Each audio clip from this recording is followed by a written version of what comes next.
À Nyon, une opposition signée par 15 personnalités nyonnaises vient gripper le projet de reconstruction du Beau Rivage, actuellement en ruine. On en parle avec nos deux invités. Bonjour messieurs. Bonjour.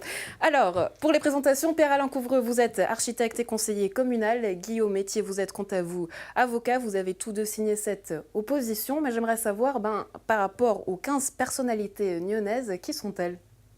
Alors, peut-être, il y a évidemment des notables, il y a des élus, des non-élus, des élus de tous bords, un peu de rouge, des socialistes, des verts, des bleus, des radicaux, des PLR. Donc je ne peux pas forcément vous donner tous les noms. Il y a des personnes qui sont sorties du bois, M. Couvreux, M. Wallen, parce que publiquement, lors des débats au conseil communal, ils se sont interrogés sur l'opportunité de cette reconstruction et sur la qualité de la reconstruction. Les autres, j'ai un devoir déontologique de ne pas forcément dévoiler leur nom. Tout s'est fait un petit peu rapidement lors de cette opposition. Je n'ai pas aujourd'hui l'autorisation de vous donner des noms, mais je ne crois pas que ce soit la préservation d'un anonymat quelconque qui nous anime.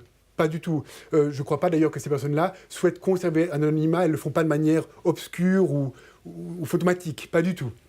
Alors dans les faits, pourquoi est-ce que vous êtes opposé à la reconstruction du Beau Rivage? Alors attention, nous ne sommes pas opposés à la reconstruction de l'hôtel Beau Rivage.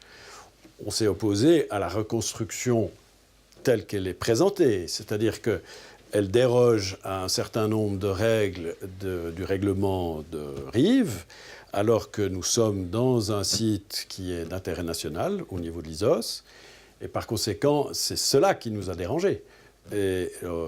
En fait, le plan de quartier de Rives prévoit de protéger l'harmonie du lieu, en particulier préserve la vue depuis la terrasse du château, préserve l'indépendance et la force de la tour César.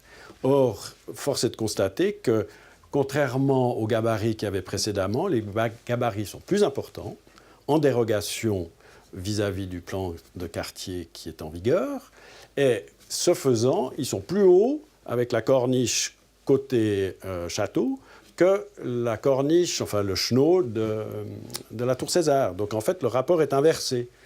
Donc c'est quand même extrêmement important. En plus, il y aura un mur pignon totalement aveugle vu depuis le château qui sera d'une rare laideur.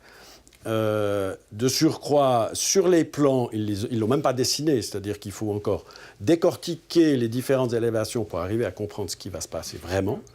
Donc on est un peu... Chose qui pour vous, en tant qu'architecte, n'a pas été facile à décortiquer en tant que tel.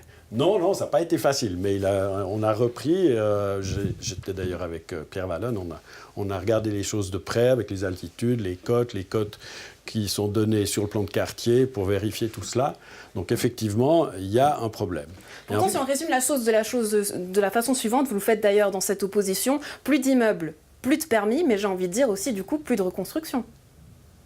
Ah si, attention, M. Couvreux l'a dit à l'instant, on n'est pas du tout opposé à la reconstruction. Ce qu'on veut, c'est que ça se fasse dans les règles. Et malheureusement, les règles n'ont pas du tout été suivies au niveau formel et matériel. Je crois que les opposants ont tous à cœur la préservation du patrimoine bâti de la ville de Nyon, bâti ou un peu moins bâti aujourd'hui, un peu effondré. Dans l'état actuel, il est dans les ruines, donc finalement, absolument. Ça risque de prendre aussi du temps. Vous préférez voir ce bâtiment en l'état actuel en ruine plutôt que de partir sur une reconstruction telle quelle? Attention, on n'assume pas du tout la responsabilité de la béance de ce trou, de cette dent creuse dans le quartier de Rives. Il aurait suffi pour la société propriétaire de déposer une demande pour un objet conforme au règlement. Il aurait suffi à la municipalité de donner les bons permis et tout se serait arrêté là. On ne serait pas là aujourd'hui. Vous parlez... Je me permets juste de rappeler, c'est que... Alors certes, on pourrait nous reprocher, dire que ça va prendre un peu plus de temps. Mais je vous rappelle juste qu'un bâtiment, il est construit pour 3 générations.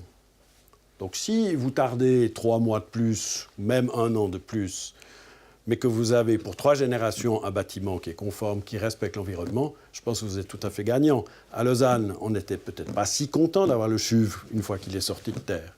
Parce qu'aujourd'hui, vous ne voyez plus la cathédrale, vous voyez que le CHUV quand vous arrivez à Lausanne. Donc si c'est pour voir que le Beau Rivage et plus le château qui est au-dessus, c'est quand même un peu dommage.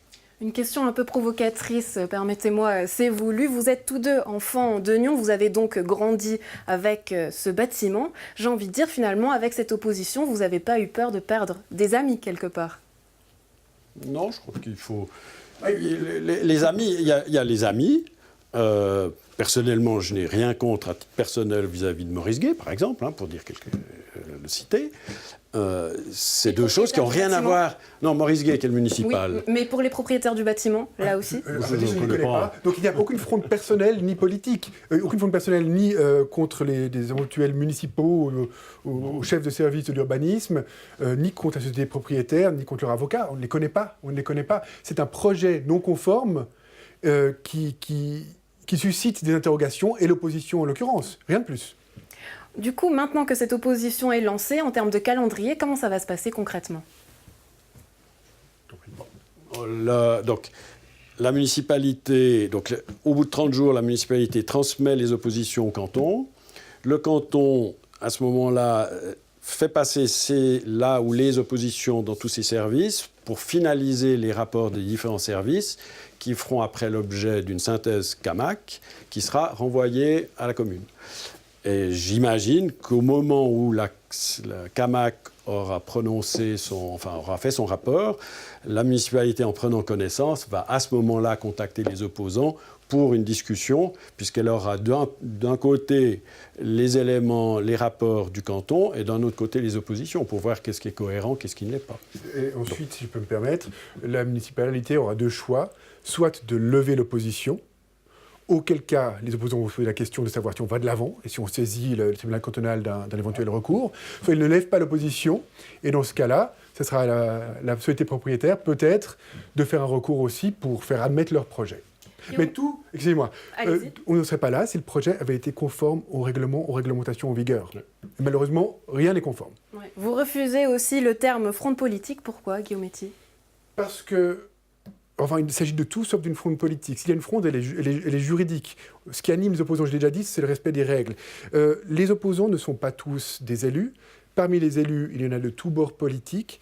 Et ce qu'ils souhaitent avant tout, c'est que le projet soit conforme aux réglementations en vigueur. Malheureusement, on fait le constat aujourd'hui qu'il y a plus de choses non conformes que conformes dans le projet qui a été déposé. Et c'est tout. Pierre-Alain Couvreux, en tant qu'architecte, comment vous l'imaginez, ce bâtiment ? Qu'est-ce qui serait souhaitable pour entrer dans le paysage, disons-le comme ça ? Ne serait-ce que l'étude des gabarits qui a été faite quand ils ont fait le plan de quartier a été faite pour préserver justement tout l'environnement. Donc, en définitive, si on s'en tient au règlement qui existe, l'environnement sera préservé. Il n'y a pas 36 façons de voir les choses. Et si on s'en tenait, par exemple, à une reconstruction à l'identique, alors on ne pourrait pas faire grand-chose non plus. C'est-à-dire que si la société propriétaire avait dit on va reconstruire à l'identique, ce qui implique effectivement des coûts supplémentaires et très importants, parce que c'est de l'architecture traditionnelle, c'est de la pierre de taille, c'est du moellon, et dans ce cas-là, il y a plus de coûts, mais on n'aurait rien pu faire. En l'occurrence, ils s'éloignent de l'identique, ils prétendent le faire, mais ils ne le font pas du tout. Oui, je me permets juste de dire qu'à reconstruire à l'identique, ils feront moins de mètres carrés que ce qu'ils envisagent de faire avec ce projet-là. Donc évidemment, ils chercheront peut-être à vouloir pousser un peu plus loin. Pierre-Alain Couvreux, Guillaume Metier, merci pour ces précisions et à très bientôt. Merci à vous. Au revoir.